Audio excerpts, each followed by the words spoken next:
Всем доброе бангладешское утро, очередное утро после очередного пищевого отравления. Любая поездка в Бангладеш сопровождается пищевым отравлением, и мой организм уже к этому привык.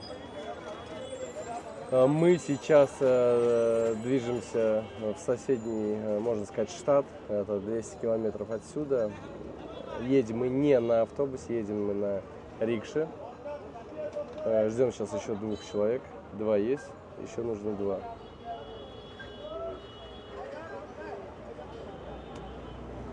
Чтобы увидеть и лицезреть местные обычаи, местную еду, местные сладости.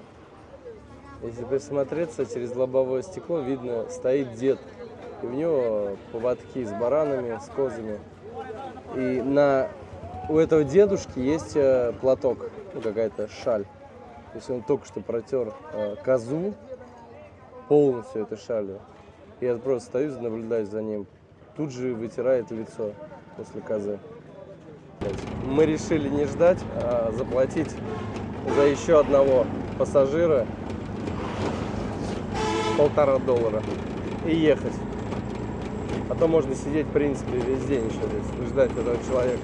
Бараны, козы, коровы. Здесь почему-то все маленькие. Скорее всего, из-за климата, потому что козы очень худые, очень. Какие-то гончие породы. Да и барашки, как большие упитанные кошки. Непривычно видеть, конечно, таких баранов. Возле каждого дома здесь видно сушатся кизяки.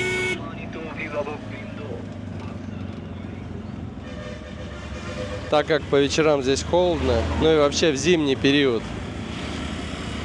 соответственно, нужно чем-то топиться.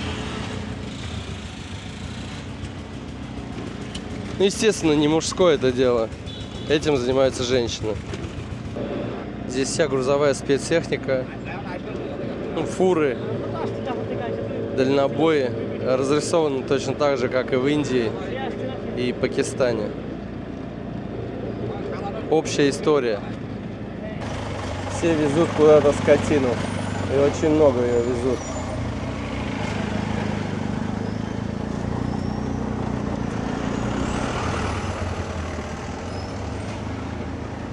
Или рынок впереди есть. Или великая миграция скотины началась.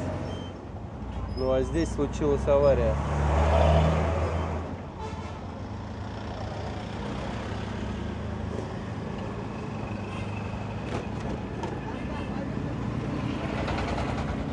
Пытаются вытащить лебедку.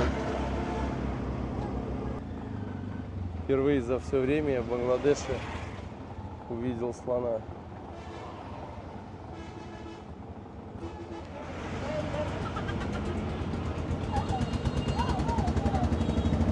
Если честно, как-то непривычно видеть здесь.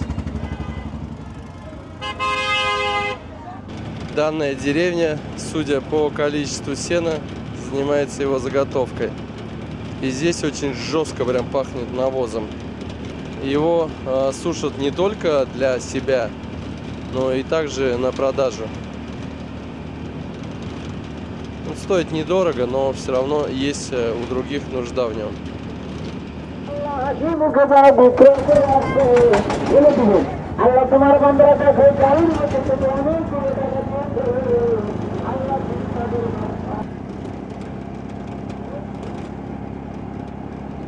Первый раз вижу, чтобы из сена канаты плели.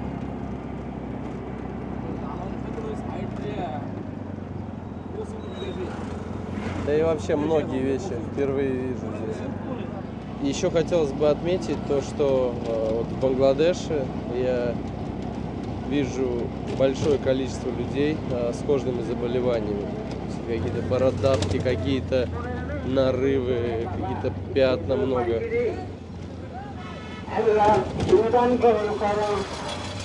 Афганская тема возле мечети.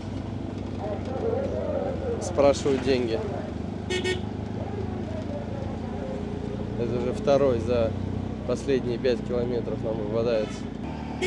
Сколько едем, по дороге встречается техника какого-то непонятного производства. Ну, видно, что все это кустарно сделано. Здесь не встретишь ты Мерседеса, Дафа какого-нибудь, Мана. Нет, здесь все местное, индийское. Сделано все топорно, грубое, неотесанное. Практически возле каждого дома есть внизу пруд, где выращивается рыба. Это так называемая бангладешская деревня. Здесь все занимаются разведением скотины. В основном это коровы, молоко, козы, баранов мало. Также, так как рядом есть река, это выращивание риса. И очень часто по пути встречаются такие небольшие трактора, которые везут полные телеги бананов. То есть мини-плантации банановые тоже присутствуют здесь. Представьте себе картину, ну, вот этот вок, на котором жарятся лепешки, он нагретый, и в нем лежали лепешки. И на краю вока, пока повар отошел, стоит на одной ноге птичка, похожая на афганского скворца. То есть она или одноногая, или непонятно. А потом, добро пожаловать, вкусная лепешка. Здесь к животным так относятся, любя. Ну, села и села. Хотя это мусульманская страна, в принципе. Вроде бы столько козлятины, баранины, а в любое заведение зайдешь, в основном овощи. Но, честно скажу, овощи здесь готовят неплохо. Потому что мы в отеле заказали себе завтрак, обед вернее. Там принесли просто большую кастрюлю риса и 5-6 видов овощей. Довольно-таки вкусно. Ну а мы продолжаем покорять бангладешские деревни. А вот как раз мини-плантация банановая. Деревьев 30.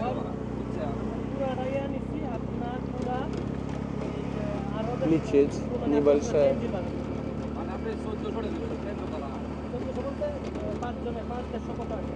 Помидоры.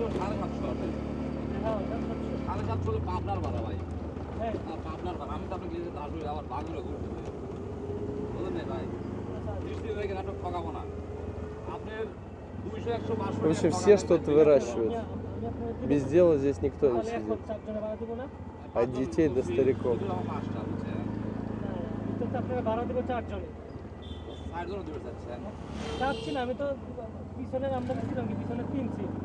তারপরে বলেন কি আপনি আরেকজন হইলে যাবে এগুলো আরেকজন হইলে চার সিট তো আমরা নিয়ে আসছি কিন্তু যে পরিমাণ আসলেন বুঝছেন এখন আপনারা নামা দিতে পারতেন আচ্ছা ওটা ব্যাপার না আপনি নামার পর আপনি বিরোধ করে সঙ্গে ভাড়া দিন আমার নিজে যাইবে আমার কোনো প্যারা নাই ভাই বুঝছেন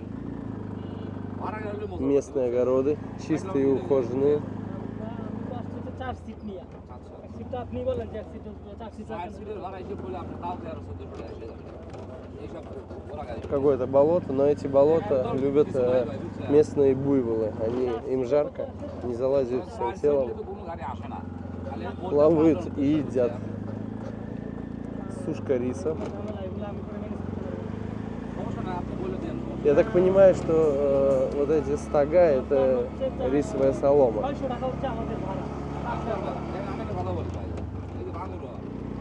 А рыбные хозяйства? Рыба, креветка в основном. В деревнях в разы чище, чем в городе. Вот просто в разы. Здесь нет столько мусора. Иногда попадают свалки, но это редкость. Все чистенько. Городские засрали страну. Как говорит мой коллега из Бангладеша, 20 лет назад это была очень опасная территория, именно вот этот участок пути. потому что здесь много было радикалистов и постоянные стычки, перестрелки, рейдерские захваты, отъемы груза. Ну, в общем, все самое плохое было здесь. Сейчас стало все отлично и хорошо. Но там сидели какие-то непонятные дядьки, которые не особо внушают доверие, если честно. Как Джек Воробей. Похоже. Вот что мне еще добавили. Опять Ленин виноват. Чем дальше мы едем от города, тем чище становится. И здесь вообще, если убрать людей, не скажешь, что это Бангладеш. То есть там, где находятся текстильные производства, там все убито мусором. Здесь же просто реально чистенько, аккуратненько. Я даже не вижу мусора вдоль дороги.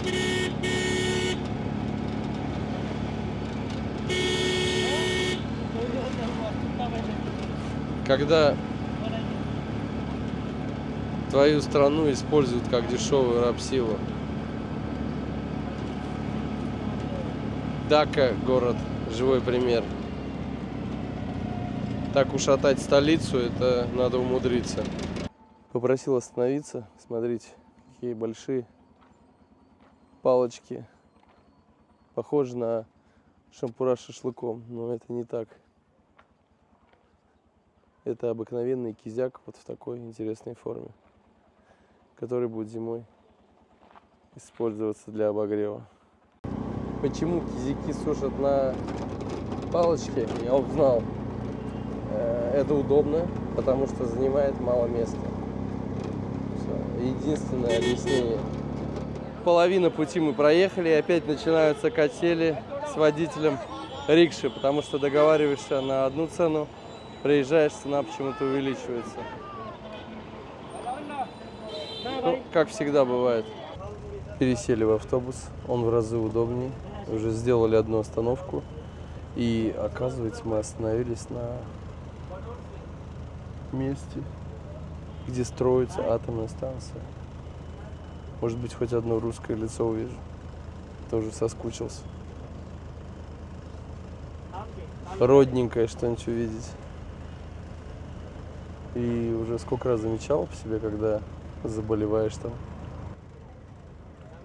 Сразу хочется домой, к семье. Ничего не хочется. В 2023 году запустили первый реактор, в 2024 второй. Говорят, что она функционирует чуть ли не на полную мощность уже.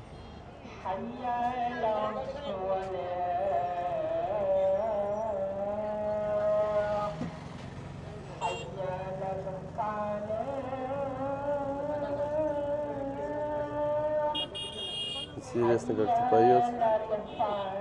Своеобразно. Вроде бы слова во всех мечетях на арабском одинаковые, а звучание вообще другое. Более вытягивает, что ли, здесь. Инженерное чудо. Охраняется военными.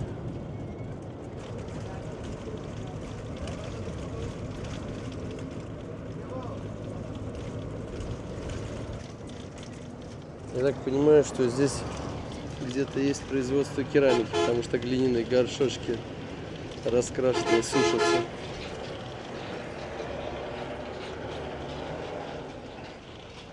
Здесь бы, конечно, я не хотел жить. Здесь вечная пыль, грязь.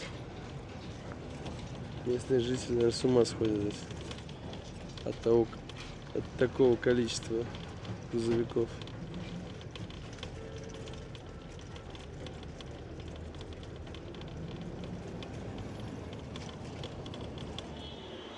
Мы на месте. Отель похож на большую-большую больницу с палатами. Коридор, палаты.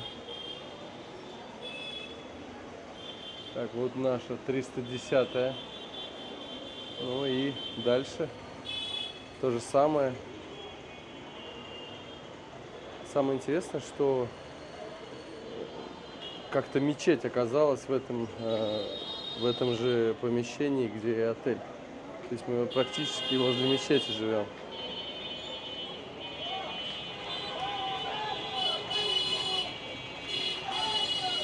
А получается, мы зашли метров 200 отсюда в отель и каким-то окольными путями нас сюда привели. То есть ресепшн был вообще, где та желтая вывеска. Перекус. Зеленые гуавы.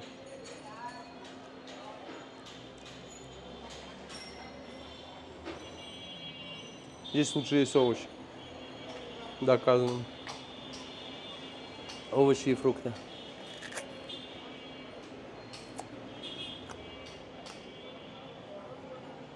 Правда, гуава зеленая. На улице вечереет, а значит, пора. Цель нашего приезда сюда.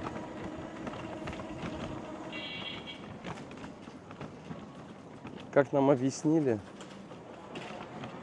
что только именно в этом штате лучше всего готовят эту сладость. Поэтому мне пришлось проехать всю страну и добраться до границы с Индией, чтобы снять это видео. Мы уже предварительно поехали, нам там сказали, приезжайте после 5. Ну, в общем, пройдет молитва, и тогда приезжайте. Они работают с 5 вечера до утра. Улица аптек. Для Бангладеша нормальное явление подойти к уличной аптеке, у которой даже двери нету, сесть с ребенком и дышать ему булайзер.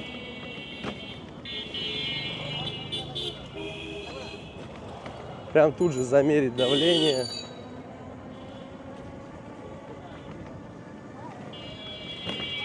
Продавцы-самоучки, они же врачи, они же все.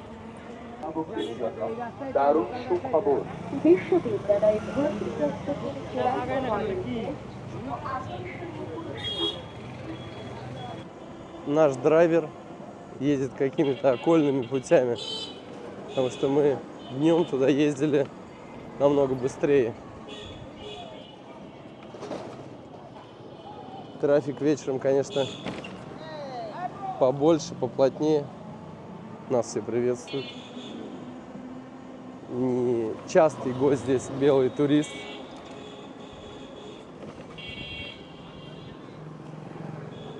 Какое-то здесь радостное настроение, не знаю почему, с чем оно связано. Здесь светлее. Соответственно, настроение такое же становится. Потому что здесь нету, не то что нету, а мало серых тонов. Очень хочется зайти в бангладешскую мечеть.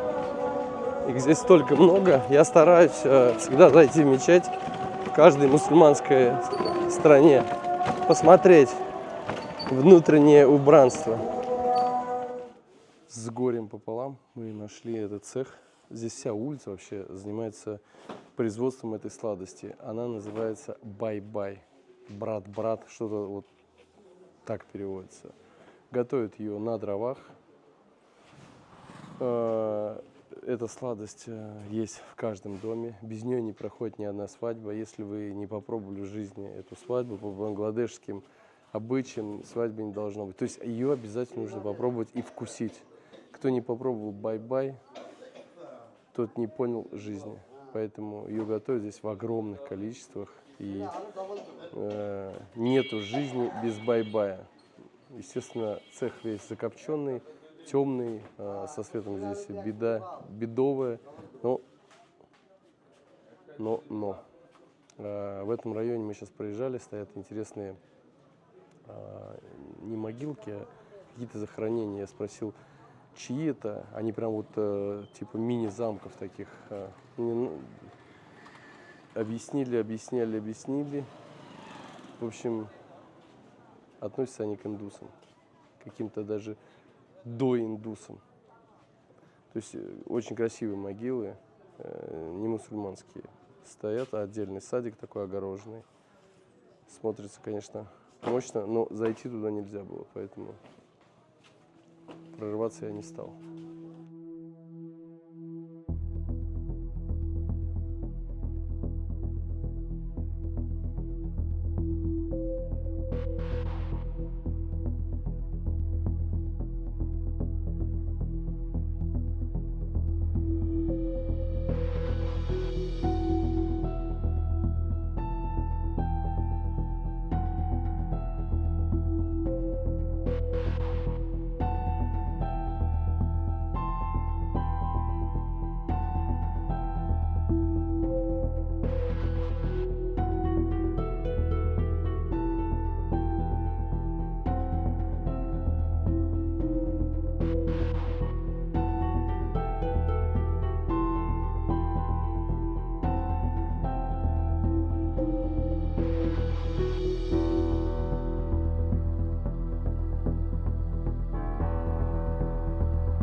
Приготовление такой сладости я уже где-то видел. Когда сахар варится, превращается в сироп, в такой густой, ну, вываривается определенное количество воды, но что-то туда добавил он. Это вот полстакана на этот казан, он что-то брызнул. Потом, соответственно, все это кидается в такие бетонные чаши, потом это дело застывает. Я так понимаю, дальше сейчас все это будет подниматься и на крюк. Повторяюсь, процесс знакомый для меня. Этот процесс будет продолжаться до белого цвета. То есть он будет накидывать, поднимать, крутить, накидывать, поднимать, пока это не станет однородной массой. насыщенный воздухом. Эта анаконда становится все больше и больше с каждым разом, все длиннее и длиннее. И настанет такая точка предела, когда ее придется снять, потому что она будет очень длинной. Наверное, многие из вас скажут, что здесь грязно, но по местным меркам это не грязно. Это все чисто и все хорошо. Просто все топится по-черному, поэтому все чуть-чуть испачкано. По-моему, даже я уже. Сначала тянул молодой на том суку. Дальше у него уже расстояния не хватает. И уже по 2 человека начинает вытягивать всю эту массу. Длина этой массы где-то около 10 метров. Потрогали ее все, кто был в цеху. И, по-моему, здесь уже заходят не только кто в цеху работает, а увидели меня. Я снимаю процесс производства. Меня в это время с другой стороны снимают. Интересно, конечно, впервые вижу, что вот на такую длину вытягивают. Я видел, но не на такую длину. Там было все немного короче. Здесь прям очень длинное все. Я только сейчас увидел, что в цеху есть мотоцикл. В общем, процесс будет продолжаться долго и упорно. Практически каждые 100 метров стоят вот такие вот столы. Name? Керам. Керам. Игра называется Керам. Приятного аппетита. Все в какой-то муке. Или посыпка какая-то. В общем, гоняют они туда-сюда.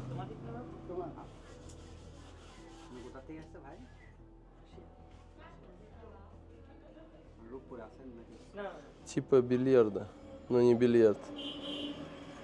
Ну, принцип такой же, нужно загнать. Зашли в какое-то интересное место. Здесь вообще света нет. Вот редкий раз встречаются лампочки. Что-то разговор зашел за религию. Я сказал ему салам алейкум. Он говорит, нет. Типа у меня, я верю во все. То есть он и индуист, и мусульманин, и христианин. То есть много религий сразу. Не многобожник, но получается многобожник. То есть во все религии подряд он верит. Я же такой первый раз встречаю. Зашли еще в одну контору, где производят такую сладость. Но там не разрешили снимать. Я попросил объяснить причину. Типа саннормам не соответствует, поэтому не разрешили производить съемку. Вы не поверите, но за последние дни я так изголодался по нормальной еде. И вот сейчас мы идем по двору, я почувствовал запах. Я прям вот отчетливо разобрал этот запах по фракциям. Это казанчик, в котором варится курица, в которую добавили картошечку и лук. Я прям вот этот бульон, я не знаю, так почувствовал. Готов был пойти на этот аромат. И еще есть в этих дворах такая забава мужская. Все сидят возле телевизора. Ну, наверное, не у каждого есть телевизор или...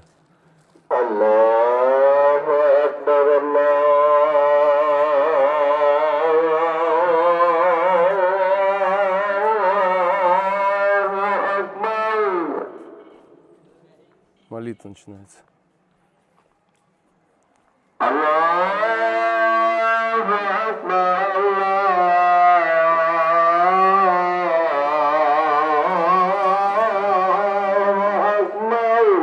Так выглядит местная клиника.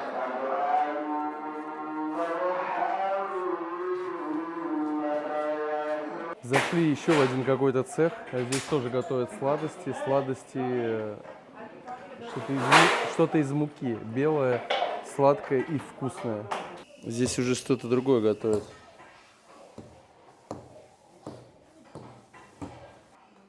Очередная сладость вкуснятина. Так что, друзья, приезжайте в Бангладеш и пробуйте сладости. Без всякого сарказма. Эти сладости любит весь Бангладеш.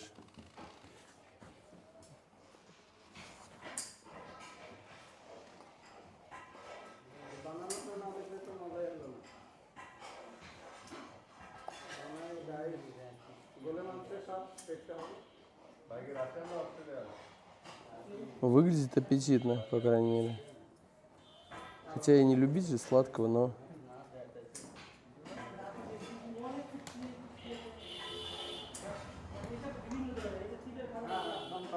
Тем временем колбаса продолжает кататься.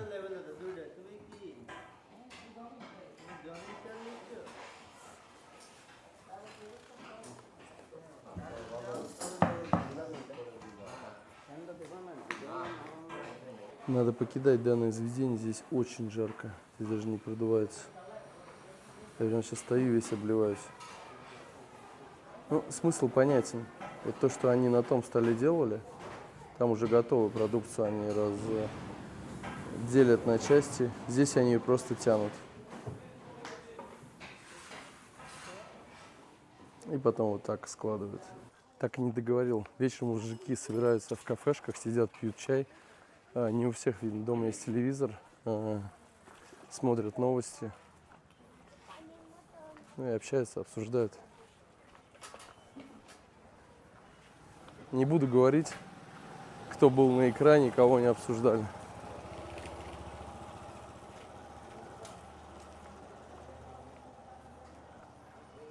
Вы, наверное, сами догадаетесь, кто им интересен для обсуждения. Сделайте акцент на то, что это мусульманский мир. И поймете. তারা দখলীকৃত এলাকা হাতছাড়া করছে। প্রতিদিন তারা রাশিয়ার বিভিন্ন পাহাড়ে পরিস্থিতি খুবই সংকটময় সেখানকার। তাদের কাছে নেই পর্যাপ্ত অস্ত্র, আবহাওয়া খুবই কঠিন। Если бы в цехах было чисто, то, я думаю, ни у кого бы не было и претензий. У меня, если честно, даже нет претензий, потому что это другой менталитет, другая культура, другая нация,